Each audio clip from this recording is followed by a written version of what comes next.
येवला शहरासह तालुक्यामध्ये रात्रीपासूनच मुसळधार पावसाने दमदार हजेरी लावली असून या पावसामुळे सर्वत्र दाणादाण करून दिली आहेत। आपण सध्या येवला शहरातील बस स्थानक या परिसरात उभे आहोत। हा आपण बघू शकतो की अक्षरशः गुडघाभर पाणी या ठिकाणी तुंबलेले इकडे बस स्थानक आहे। एका बाजूला अमरधामकडे रोड जातो।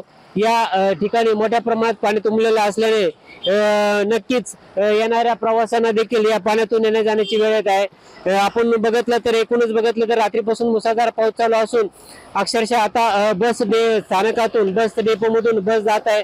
अक्षरशः मोठ्या प्रमाणात पाणी आहे।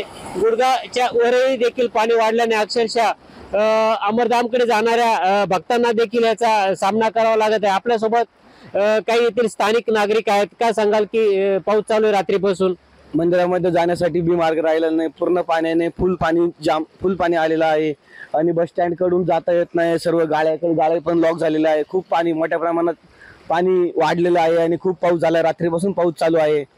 ठीक आहे। एकूणच बघितलं तर रात्रीपासून येवला शहरासह तालुक्यात मुसळधार पाऊस चालू असून आपण बघू शकता की अक्षरशः गुडघ्याच्या वर देखील या ठिकाणी पाणी लागत आहे।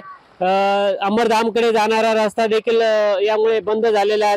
बस स्थानकाकडे प्रवाशांना जाता येत नाही। अशा मोठ्या प्रमाणात मुसळधार पावसाने येवला शहरासह तालुक्यात कहर केल्याचं दिसून येत आहे। नरेंद्र बाटाव, जय महाराष्ट्र न्यूज, येवला।